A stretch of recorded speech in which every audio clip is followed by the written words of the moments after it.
Hi hello అండి. Welcome to Kannayya channel. ఈరోజు మనం శ్రీ సాయి సచ్చరిత్రము 4 అధ్యాయంలోకి వచ్చామండి. 3 అధ్యాయంలో సాయిబాబా యొక్క మాతృప్రేమ, రోహిళ్ళ కథ, కొన్ని బాబా యొక్క అమృత తుల్యమగు పలుకులు గురించి మాట్లాడుకున్నామండి. ఈ 4 అధ్యాయంలో యోగీశ్వరుల కర్తవ్యము, షిర్డీ పవిత్ర క్షేత్రము గురించి, సాయిబాబా రూపురేఖలు ఎలా ఉండేవి, సాయిబాబా గురించి గౌలిబువ అనే ఒక భక్తుని అభిప్రాయము, విఠలదేవుడు దర్శనమిచ్చుట, భగవంతరావు క్షీరసాగరుని కథ, ప్రయాగ క్షేత్రంలో దాసగను స్నానము, షిర్డీలో ఉన్న 3 వసతి గృహములు గురించి మాట్లాడుకుందామండి. శ్రీ సచిదానంద సద్గురు సాయినాథ్ మహారాజ్ కీ జై. శ్రీ సాయినాథాయ నమః. శ్రీ సాయి సచ్చరిత్రము 4వ అధ్యాయము. యోగీశ్వరుల కర్తవ్యము.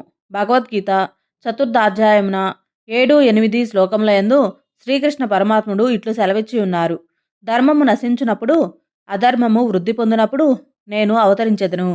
సన్మార్గులను రక్షించుటకు, దుర్మార్గులను శిక్షించుటకు, ధర్మస్థాపన కొరకు యుగ యుగముల యందు అవతరించెదను. ఇదియే భగవంతుని కర్తవ్య కర్మ. భగవంతుని ప్రతినిధులకు యోగులు, సన్యాసులు అవసరం వచ్చినప్పుడల్లా అవతరించి ఆ కర్తవ్యమును నిర్వర్తించెదరు. ద్విజులగు బ్రాహ్మణ, క్షత్రియ, వైశ్య జాతుల వారు తమ కర్మలను మానునప్పుడు, శూద్రులు పై జాతుల వారి హక్కులను అపహరించినప్పుడు, మత గురువులను గౌరవించక అవమానించినప్పుడు, ఎవరును మత బోధలను లక్ష్యపెట్టనప్పుడు, ప్రతి వాడును గొప్ప పండితుడినని అనుకున్నప్పుడు, జనులు నిషిద్ధాహారములకు మద్యపానములకు అలవాటు పడినప్పుడు, మతము పేరుతో కాని పనులు చేయనప్పుడు, వేర్వేరు మతముల వారు తమలో తాము కలహించినప్పుడు, బ్రాహ్మణులు సంధ్యావందనం మానునప్పుడు, సనాతనులు తమ మతాచారమును పాటించినప్పుడు, ప్రజలు ధనధారా సంతానములే జీవిత పరమార్థముగా భావించి మోక్ష మార్గమును మరచినప్పుడు, యోగీశ్వరులు ఉద్భవించి వారి వాకాయ కర్మలచే ప్రజలను సవ్య మార్గమున పెట్టి వ్యవహారములను చక్కదిద్దుదురు. వారు దీపస్తంభము వలె సహాయపడి మనము నడుపవలసిన సన్మార్గమును, సత్ప్రవర్తనను నిర్దేశించెదరు. ఈ విధముగానే నివృత్తి, జ్ఞానదేవు, ముక్తాబాయి, నామదేవు, జానాబాయి, గోర, గోణాయి, ఏకనాథుడు, తుకారాం, నరహరి, నర్సిబాయి, సజన్ కసాయి, శాంతవమాలి, రామదాసు మొదలుగా గల యోగులను తదితరులు వేర్వేరు సమయములందు ఉద్భవించి మనకు సవ్యమైన మార్గమును చూపిరి. అట్లే సాయిబాబా కూడా సకాలమందు షిర్డీ చేరిరి. పవిత్రమైన షిర్డీ క్షేత్రము. అహ్మద్నగర్ జిల్లాలోని గోదావరి నది ప్రాంతములు చాలా పుణ్యతమములు. ఏలైనా అచట అనేక యోగులు ఉద్భవించిరి, నివసించిరి. అట్టి వారిలో ముఖ్యులు శ్రీ జ్ఞానేశ్వర మహారాజ్. షిర్డీ గ్రామము అహ్మద్నగర్ జిల్లాలోని కోపరగాం తాలూకాకు చెందినది. కోపరగాం వద్ద గోదావరి దాటి షిర్డీకి పోవలను. నది దాటి 3 కోసులు పోయినచో నీమ్గాం వచ్చును. అతటికి షిర్డీ కనిపించును. కృష్ణా తీరమందు గల గాణగాపురము, నరసింహవాడి, ఔదుంబర్ మొదలుగా గల పుణ్యక్షేత్రముల వలె షిర్డీ కూడా గొప్పగా పేరుగాంచినది. పండరీపురమునకు సమీపమున గల మంగళవేదయందు భక్తుడగు దామాజీ, సజ్జనగడమందు సమర్థ రామదాసు, నరసీబాచివాడి యందు శ్రీ నరసింహ సరస్వతి స్వామివార్లు వర్ధిల్లినట్లే శ్రీ సాయినాథుడు షిర్డీలో వర్ధిల్లి దానిని పవిత్రమునర్చెను. సాయిబాబా యొక్క రూపురేఖలు. సాయిబాబా వలననే షిర్డీ ప్రాముఖ్యం వహించినది. సాయిబాబా ఎట్టి వ్యక్తియో పరిశీలింతము. వారు కష్టతరమైన సంసారమును జయించినవారు. శాంతియే వారి భూషణము. వారు జ్ఞానమూర్తులు. వైష్ణవ భక్తులకు ఇల్లు వంటివారు. ఉదార స్వభావులు. సారములోని సారాంశం వంటివారు. నశించు వస్తువుల యందు అభిమానము లేనివారు. ఎల్లప్పుడూ ఆత్మ సాక్షాత్కారమందే మునిగి ఉండేవారు. భూలోకమందు కానీ, స్వర్గలోకమందు కానీ గల వస్తువుల యందు అభిమానము లేనివారు. వారి అంతరంగము అద్దము వలె స్వచ్ఛమైనది. వారి వాక్కుల నుండి అమృతము స్రవించుచుండెను. గొప్పవారు, బీదవారు వారికి సమానమే. వారు మానవ మానాలను లెక్కించిన వారు కారు. అందరికీ వారు ప్రభువు. అందరితో కలిసిమెలిసి ఉండేటివారు. ఆటలు కాంచెడివారు. పాటలను వినుచుండేటివారు. కానీ సమాధి స్థితి నుండి మరలువారు కారు. ఎల్లప్పుడూ అల్లా నామం ఉచ్చరించుచుండేటివారు. ప్రపంచమంతా మేలుకున్నప్పుడు వారు యోగనిద్ర యందుండేటివారు. లోకము నిద్రించినప్పుడు వారు మెలకువతో ఉండేటివారు. వారి అంతరంగము లోతైన సముద్రం వలె ప్రశాంతము. వారి ఆశ్రమము, వారి చర్యలు ఇతమిద్దముగా నిశ్చయించుటకు వీలు కానివి. ఒకచోటనే కూర్చుండి ఉన్నప్పటికిని ప్రపంచమందు జరుగు సంగతులన్నీ వారికి తెలియను. వారి దర్బారు ఘనమైనది. నిత్యము వందల కొలది కథలు చెప్పునప్పటికిని మౌనము తప్పెడివారు కారు. ఎల్లప్పుడూ మసీదు గోడకు ఆనుకొని నిల్చువారు. లేదా ఉదయము, మధ్యాహ్నం, సాయంత్రం లెండి తోట వైపు గాని, చావడి వైపు గాని పచార్లు చేయుచుండెడివారు. ఎల్లప్పుడూ ఆత్మధ్యానమునందే మునిగి ఉండెడివారు. సిద్ధపురుషులైనప్పటికీ సాధకుని వలె నటించువారు. అణుకువ నమ్రత కలిగి అహంకారము లేక అందరినీ ఆనందింపచేయువారు. అట్టివారు సాయిబాబా. షిరిడీ నేల వారి పాదస్పర్శచే గొప్ప ప్రాముఖ్యము పొందినది. జ్ఞానేశ్వర మహారాజ్ ఆళందిని వృద్ధి చేసినట్లు, ఏకనాథుడు పైఠానును వృద్ధి చేసినట్లు శ్రీ సాయిబాబా షిరిడీని వృద్ధి చేసెను. షిరిడీలోని గడ్డి రాళ్ళు పుణ్యము చేసుకున్నవి. ఏలైనా బాబా పవిత్ర పాదములను ముద్దు పెట్టుకొని వారి పాదధూళి తలపైనే వేసుకొనగలిగినవి. షిరిడీ మా వంటి భక్తులకు పండరీపురము, జగన్నాథము, ద్వారక, కాశీ, రామేశ్వరము, బదరి, కేదార్, నాసిక్, త్రయంబకేశ్వరము, ఉజ్జయిని, మహాబలేశ్వరము, గోకర్ణముల వంటిదైనది. షిరిడీ సాయిబాబా స్పర్శే మాకు వేద పారాయణ తంత్రము. అది మాకు సంసార బంధముల సన్నగిల చేసి ఆత్మ సాక్షాత్కారమును సులభ సాధ్యము చేయును. శ్రీ సాయి దర్శనమే మాకు యోగ సాధనముగా ఉండును. వారితో సంభాషణ మా పాపములను తొలగించుచుండును. త్రివేణి ప్రయాగల స్నాన ఫలము వారి పాదసేవ వలననే కలుగుచుండెడిది. వారి పాదోదకము మా కోరికలను నశింపచేయుచుండెడిది. వారి ఆజ్ఞ మాకు వేదవాక్కుగా ఉండెడిది. వారి ఊది ప్రసాదము మమ్ము పావనము చేయుచుండెను. వారు మా పాలిట శ్రీకృష్ణుడిగా, శ్రీరాముడిగా ఉండి ఉపశమనము కలుగు చేయుచుండిరి. వారు మాకు పరబ్రహ్మ స్వరూపమే. వారు ద్వంద్వాతీతులు. నిరుత్సాహము కానీ ఉల్లాసము కానీ ఎరుగరు. వారు ఎల్లప్పుడూ సచ్చిదానంద స్వరూపులుగా ఉండేవారు. షిరిడీ వారి కేంద్రమైనను వారి లీలలు పంజాబు, కలకత్తా, ఉత్తర హిందూస్థానము, గుజరాతు, దక్కను, కన్నడ దేశములలో చూపుచుండిరి. ఇట్లు వారి కీర్తి దూర దేశములకు వ్యాపించగా భక్తులు అన్ని దేశముల నుండి షిరిడీ చేరి వారిని దర్శించి వారి ఆశీర్వాదమును పొందుచుండిరి. వారి దర్శన మాత్రమునే భక్తుల మనములు వెంటనే శాంతి వహించుచుండెను. పండరీపురమందు విఠల్ రఖ్మాయిలను దర్శించినచో భక్తులకు కలిగిడే ఆనందము షిరిడీలో దొరుకుచుండెను. ఇది అతిశయోక్తి కాదు. ఈ విషయంను గూర్చి భక్తులొకడు చెప్పినది గమనింపుడు. గౌలిబువ అభిప్రాయం. 95 సంవత్సరముల వయసు గల గౌలిబువ అను వృద్ధ భక్తుడు ఒకడు పండరీ యాత్ర ప్రతి సంవత్సరం చేయువాడు. 8 మాసములు పండరీపురమందు, మిగతా 4 మాసములు ఆషాఢము మొదలు కార్తీకం వరకు గంగానది ఒడ్డునే ఉండేవాడు. సామాను మోయుటకు ఒక గాడిదను, తోడుగా ఒక శిష్యుని తీసుకుని పోవువాడు. ప్రతి సంవత్సరం పండరీ యాత్ర చేసుకుని షిరిడీ సాయిబాబా దర్శనమునకే వచ్చినవాడు. అతడు బాబాను మిగుల ప్రేమించువాడు. అతడు బాబా వైపు చూచుచూ ఇట్లనడివాడు: వీరు పండరీనాథుని అవతారమే. అనాథల కొరకు, బీదల కొరకు వెలసిన కారుణ్యమూర్తి. గౌలిబువ విఠోబా దేవుని ముస్లి భక్తుడు. పండరీ యాత్ర ఎన్నిసార్లో చేసెను. వీరు సాయిబాబాను పండరీనాథుని అవతారమని నిర్ధారణపరిచిరి. విఠల దేవుడు దర్శనమిచ్చుట. సాయిబాబాకు భగవన్నామ స్మరణ యందును సంకీర్తన మందును మిక్కిలి ప్రీతి. వారెప్పుడు అల్లా మాలిక్ అనగా అల్లాయే యజమాని అని అనుచుండెడివారు. 7 రాత్రింబవళ్ళు భగవన్నామస్మరణ చేయించుచుండెడివారు. దీనినే నామ సప్తాహం అందరు. బాబా ఒకప్పుడు దాసగను మహారాజును నామ సప్తాహము చేయుమనిరి. సప్తాహము ముగినాడు విఠల దర్శనం కలుగునని వాగ్దానం ఇచ్చినచో నామ సప్తాహమును సలిపెదనని దాసగను జవాబిచ్చెను. బాబా తన గుండెపై చేయి వేసి తప్పనిసరిగా దర్శనమిచ్చును కానీ భక్తుడు భక్తి ప్రేమలతో ఉండవలను.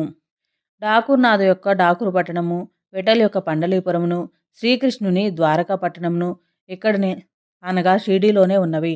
ఎవరునూ ద్వారకకు పోవాల్సిన అవసరము లేదు. విఠలుడు ఇక్కడనే ఉన్నాడు. భక్తుడు భక్తి ప్రేమలతో కీర్తించినప్పుడు విఠలుడు ఇక్కడనే అవతరించును అన్నారు. సప్తాహము ముగిసిన పిమ్మట విఠలుడు ఈ క్రింది విధముగా దర్శనమిచ్చెను. స్నానానంతరం కాకాసాహెబ్ దీక్షిత్ ధ్యానంలో మునిగినప్పుడు విఠలుడు వారికి కనిపించెను.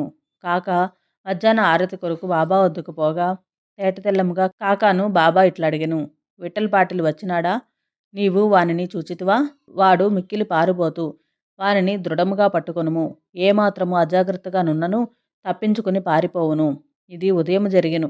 మధ్యాహ్నం ఎవడో పటముల నమ్మువాడు 25, 30 విఠోబా చిత్రపటములను అమ్మకమునకు తెచ్చెను. ఆ పటము సరిగా కాకాసాహెబ్ ధ్యానంలో చూచిన దృశ్యముతో పోలి ఉండెను. దీనిని చూచి బాబా మాటలు జ్ఞాపకమునకు తెచ్చుకొని కాకాసాహెబ్ ఆశ్చర్యానందంలో మునిగెను. విఠోబా పటమును ఒకటి కొని పూజామందిరంలో ఉంచుకొనెను. భగవంతరావు క్షీరసాగరుని కథ. విఠ్ఠల పూజయందు బాబాకెంత ప్రీతియో భగవంతరావు క్షీరసాగరుని కథలో విశదీకరించబడినది. భగవంతరావు తండ్రి విఠోబా భక్తుడు. పండరీపురమునకు నియమముగా యాత్ర చేయుచుండెడివాడు. ఇంటి వద్ద కూడా విఠోబా ప్రతిమ నుంచి దానిని పూజించువాడు. అతడు మరణించిన పిమ్మట వారి కొడుకు పూజను, యాత్రను, శ్రాద్ధమును మానెను. భగవంతరావు షిరిడీ వచ్చినప్పుడు బాబా వాని తండ్రిని జ్ఞప్తికి తెచ్చుకొని, వీని తండ్రి నా స్నేహితుడు కాన వీనినిచ్చటకు ఈడ్చుకొని వచ్చితిని. వీడు నైవేద్యమెన్నడూ పెట్టలేదు. కావున నన్నును విఠలుని కూడా ఆకలితో మార్చినాడు. అందుచేత వీనినిక్కడకు తెచ్చితిని. వీడు చేయునది తప్పని బోధించి చివాట్లు పెట్టి తిరిగి పూజ ప్రారంభించినట్లు చేసెదను అనిరి. ప్రయాగ క్షేత్రంలో దాసగను స్నానము. గంగానది, యమునా నది కలిగే చోటునకు ప్రయాగ అని పేరు. ఇందులో స్నానమాచరించిన ప్రతి వారికి గొప్ప పుణ్యం ప్రాప్తించునని హిందువుల నమ్మకం. అందుచేతనే వేల కొలది భక్తులు అప్పుడప్పుడు అచటికి పోయి స్నానమాడుదురు. దాసగను కూడా ప్రయాగ పోయి అచట సంగమంలో స్నానము చేయవలనని మనసున తలిచెను. బాబా వద్దకేగి అనుమతించుమనెను. అందుకు బాబా ఇట్లు జవాబిచ్చెను. అంత దూరము పోవలసిన అవసరమే లేదు. మన ప్రయాగ ఇచ్చటనే కలదు. నా మాటలు విశ్వసింపుము. ఇట్లనున్నంతలో ఆశ్చర్యకరములన్నింటికంటే ఆశ్చర్యకరమైన వింత జరిగినది.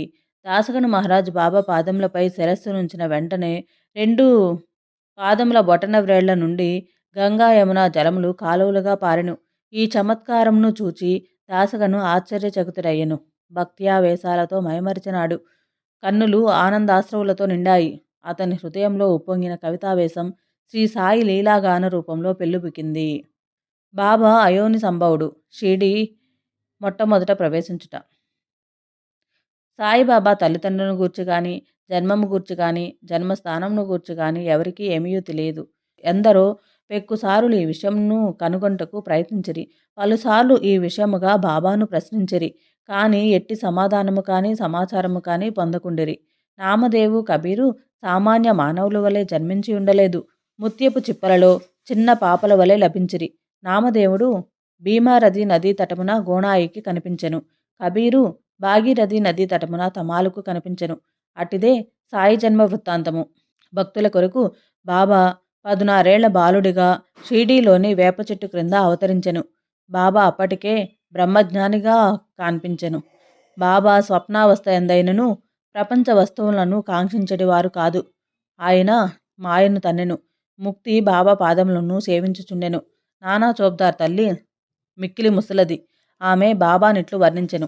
ఈ చక్కని చురుకైన కుర్రవాడు వేప చెట్టు క్రింద ఆసనంలో ఉండెను.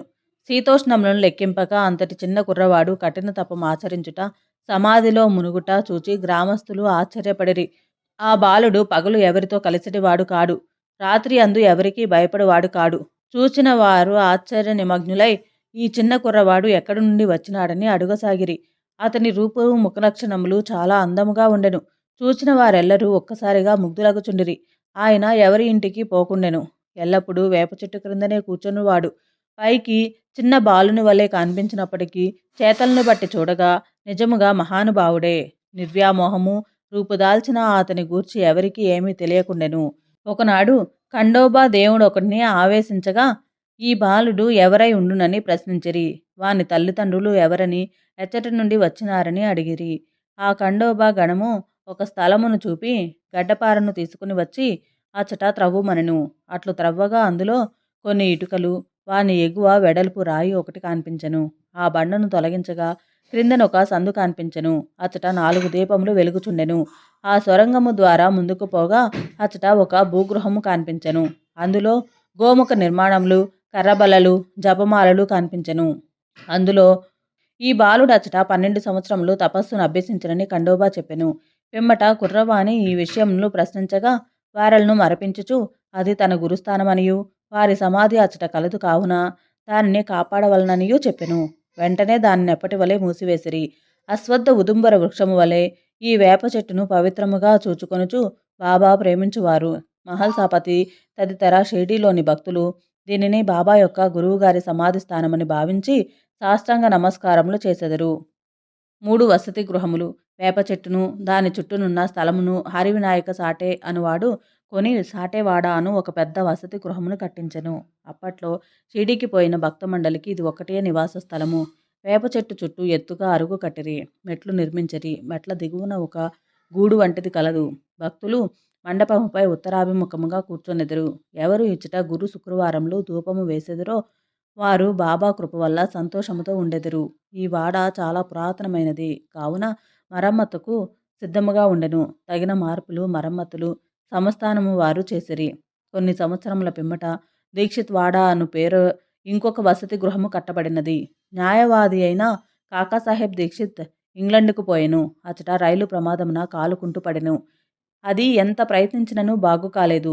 తన స్నేహితుడగు నానాసాహెబ్ చాందోర్కర్ షిరిడీ సాయిబాబాను దర్శించమని సలహా ఇచ్చిరి. 1909వ సంవత్సరమున కాక షిరిడీకి పోయెను. బాబా దర్శన మాత్రమున అమితానంద భరితులై షిరిడీలో నివసించుటకు నిశ్చయించుకొనెను. కాలు కుంటితనము కన్నా తన మనస్సులోనున్న కుంటితనమును తీసివేయమని బాబాను ప్రార్థించెను.